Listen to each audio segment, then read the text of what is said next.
Some cars sell and some cars don't. In fact, some cars continue to sell when no one actually really likes them. So today we're going to take a look at a list of cars that should have sold really well, but never actually did. Let's get into it. All right, getting straight into this, let's take a look at the car that flopped not only once, but twice, and that's the Dodge Viper. From the first generation death trap of a car to the final generation of the ACR that decimated production car track times across the US, there's a lot to love and hate about the Dodge Viper. But the thing is, it's an objectively good performance car. It really should have sold well. It has a big engine, it has loads of power, and it has performance specs to rival most supercars. You might be asking yourself, if there's so much good about this car, why is it on this list? And well, that's because nobody bought it. Now, obviously somebody bought the Viper because they continued to sell them from 1991 to 2010, but it never actually sold that well, especially in comparison to what is arguably its closest competitor that's now basically everywhere you go in the US, the Corvette. On paper though, it had absolutely everything going for it. In the first generation Viper, it had a whopping 400 horsepower from its 8-liter engine, which is a little bit underpowered, but is still a respectable figure overall, all the way to the fourth generation that was making over 600 horsepower. And it has an exhaust note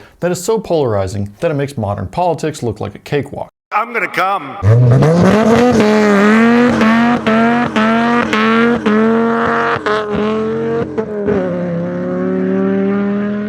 After bad sales forced Dodge to quit selling the Viper in 2010, they brought it back in 2013 with a new generation that launched the Viper into the future with a much improved design and a ridiculous 640 horsepower. Unfortunately though, that was not enough to stop them from killing off the Dodge Viper in 2017 due to bad sales, although many speculate the real reason that it was killed off is that it could not meet safety restrictions. Alright, moving to the next car, we have the Lexus LFA. Now the LFA is a supercar that was first introduced in 2010, and when it first came around, there was nothing like it before, and really there hasn't been anything like it since. It has all of Toyota's legendary reliability, but it was designed to compete with cars like the Ferrari 458 and the Lamborghini Gallardo. Honestly, the LFA is a true masterpiece. It really blends together styling, luxury, power, sound, everything. It is a true masterpiece of a supercar, and yet it didn't sell that well. But the real reason the LFA is special is thanks to what's under the hood. A high-revving, lightweight powerhouse of a naturally aspirated 4.8-liter V10 producing 552 horsepower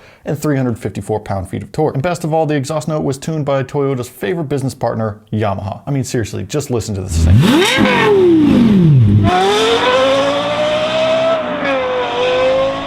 And even better, almost the entire car is built from carbon fiber. In fact, the entire chassis of the LFA is made from a single piece of carbon fiber, which is a first for a production car. So what's the deal then? Why didn't it sell? First, the LFA was always meant to be produced in very limited numbers. The complex structure of this car was very difficult to produce, and then because of the amount of research and development that this car took, the price had to be an absurdly high $375,000. The result of all these things combined is just 500 units of sales, which is pretty bad for such a special car. Seriously, it should have sold way more than it did, and if Lexus can bring back the LFA at a better price point, count me a fan. I would say count me a buyer, but you know, I'm a YouTuber, I don't have that kind of money. All right, now I want you to imagine a car designed by Chevy, and it takes the performance of the Corvette and the usefulness of the Silverado and puts them together in one car. I mean, how could this possibly not sell? It has everything you ever need. Oh, yeah.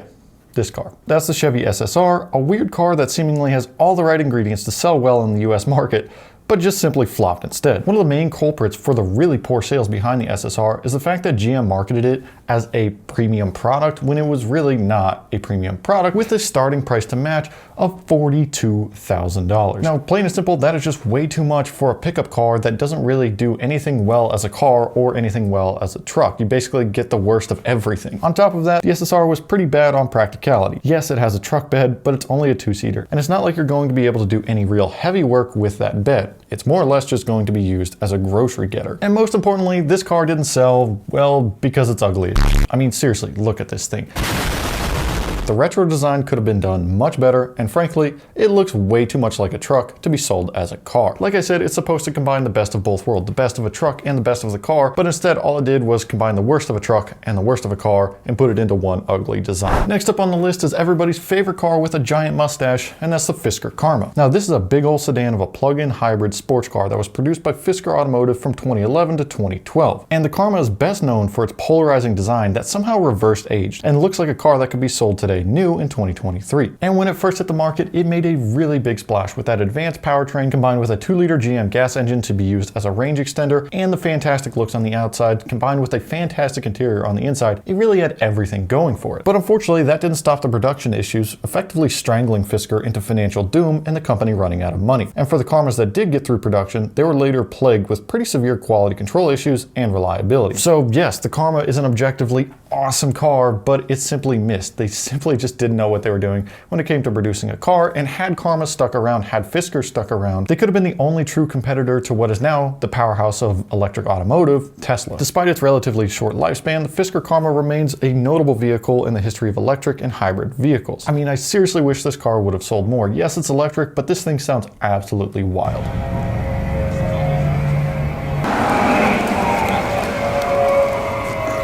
Alright, I want you to imagine an American car with 2 doors, a V8 engine up front, and rear-wheel drive. How could this possibly not sell well? Well, that takes us to the Pontiac GTO, and no, we're not talking about the old GTO, which somehow had 4 generations within its initial run from 1963 to 1974. Well, that's an awesome car. It's not on this list because, well, it actually sold well. The one that didn't sell well, however, is the 5th generation of the GTO from 2003 to 2006, which was probably Pontiac's most unexpected flop in the history of their company. The really important part of the 5th generation GTO is the powertrain, which depending on the year was either a 5.7-liter LS1 or a 6-liter LS2, both of which offer pretty impressive performance at 350 horsepower and 400 horsepower respectively. In addition to its impressive performance, the 5th gen GTO was also loaded with a premium sound system, leather interior, and other luxury features that you'd not normally see in a muscle car. But despite all that, the GTO just didn't sell well. Now, a big part of the reason it didn't sell well is because although you and I might think the GTO is a decent looking car, a lot of people just simply don't. And besides that, Pontiac marketed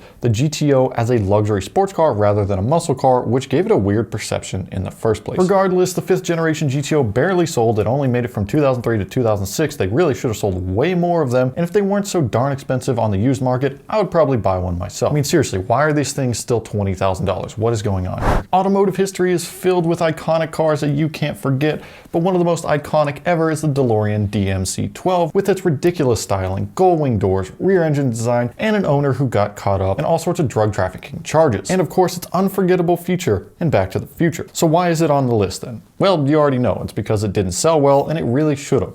I mean, seriously, it had all the attention required to rocket sales through the roof, but it just didn't happen for a variety of reasons. For one, the manufacturing process of the DMC-12 was absolutely plagued with issues, overruns, delays, and so on, which basically made all the cars delayed and all of them have production quality issues. And then those issues were further compounded by DeLorean's idea of building a factory in Northern Ireland where IRA does IRA things.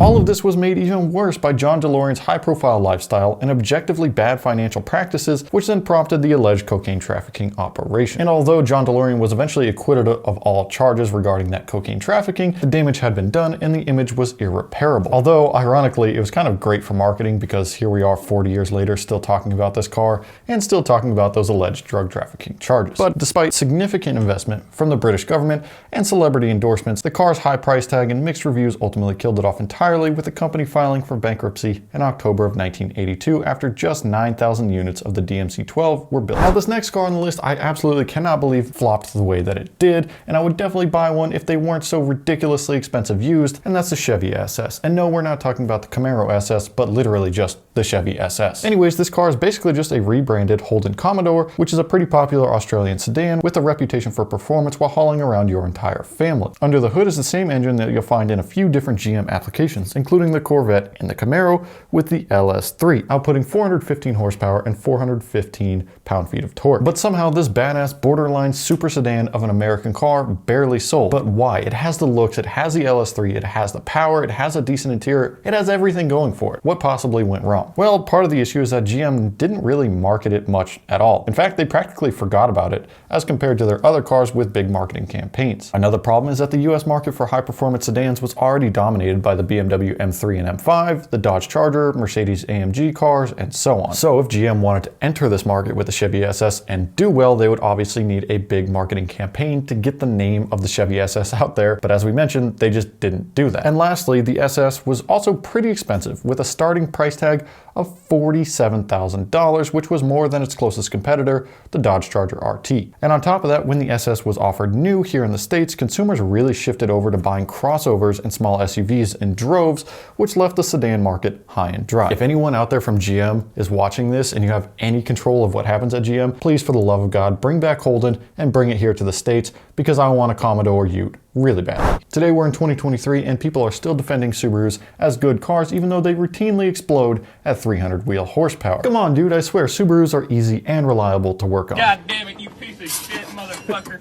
Get me out of this fucking engine bay. God, I love hating on Subarus. And the Subaru we're gonna look at today is the Subaru Baja, which combines the best of everything, a wagon, a truck, and a sedan, all neatly packaged into one car with Subaru's iconic 2.5 liter bomb, engine. Seriously though, the Subaru Baja is actually a really cool idea on paper. It's a sedan with a small pickup bed and all-wheel drive. But if the cars earlier in the video were any indication as to how well the Subaru Baja sold, you'd know it probably didn't go well. The Baja was based on the already very popular Outback platform, and as we mentioned, features Subaru's legendary all-wheel drive system, as well as pretty tall suspension from the factory to improve the overall capability of the Baja. And while the styling is rather unique, many people would rather call it ugly, myself included. I'm sorry, but the Baja is just an ugly car. It's a funky car. But to be fair, most Subarus are funky cars. That's kind of just part of Subaru's brand identity, is producing kind of funny looking cars. But the rather unconventional styling may have deterred potential buyers who were looking for a more conventional design of either a truck or a sedan. But despite the Baja having a truck bed, its actual capabilities were extremely limited to a real pickup truck like a Chevy Silverado or a Ford F-150. And keep in mind, we saw this exact same capability issue with the Chevy SSR, and for the same reason, it kind of didn't sell well here with the Subaru Baja. And the most important part of selling any car is offering it a good price relative to the prospective value in terms of comfort, capability, performance, and so on, which the Baja frankly didn't deliver on, with a starting price similar to that of true pickup trucks, which again made it a hard sell. All of that led up to the Subaru Baja not selling nearly as well as it should, and Subaru killing it off after just a 3-year production run from 2003 to 2006. Last but not least is yet another pickup truck which very strangely flopped, and no one really expected it to flop as hard as it did, and that's the Lincoln Blackwood. Now, for all intents and purposes, this truck is really just a redesigned and rebadged Ford F-150, which at the time was Ford's best-selling vehicle by a long shot. And the entire idea was to take their F-150 and make it into a much nicer vehicle in an attempt to enter the luxury pickup truck market. And it brought unique features to match, with a distinctive exterior design covered in only black paint, matched with chrome accents and a unique bed cover made of faux wood paneling. But that bed cover was the first of many things that made the Blackwood kind of impractical and kind of useless as a truck. Seriously, why on earth would they sell a truck brand new with a bed cover that was hard to remove? That effectively completely gets rid of the capabilities of the pickup truck bed, which is the whole reason you're buying a pickup in the first place. On top of that, they completely left out anybody who wants a luxury truck that can get anything done where the pavement ends by not offering this truck in 4-wheel drive. Seriously, how can you offer a truck at $52,000 that is only 2-wheel drive? That's absolutely criminal. But on a more serious note, the Blackwood offered similar luxury features to trucks like the Cadillac Escalade EXT and the GMC Sierra Denali. But those competitors offered an arguably better blend of capability, luxury, and performance. And frankly, it made the Blackwood kind of a hard sell because those other trucks on the market were just flat out better at being trucks. The Lincoln Blackwood serves as a reminder that even a well-executed idea, such as a luxury truck based on the already very successful Ford F-150,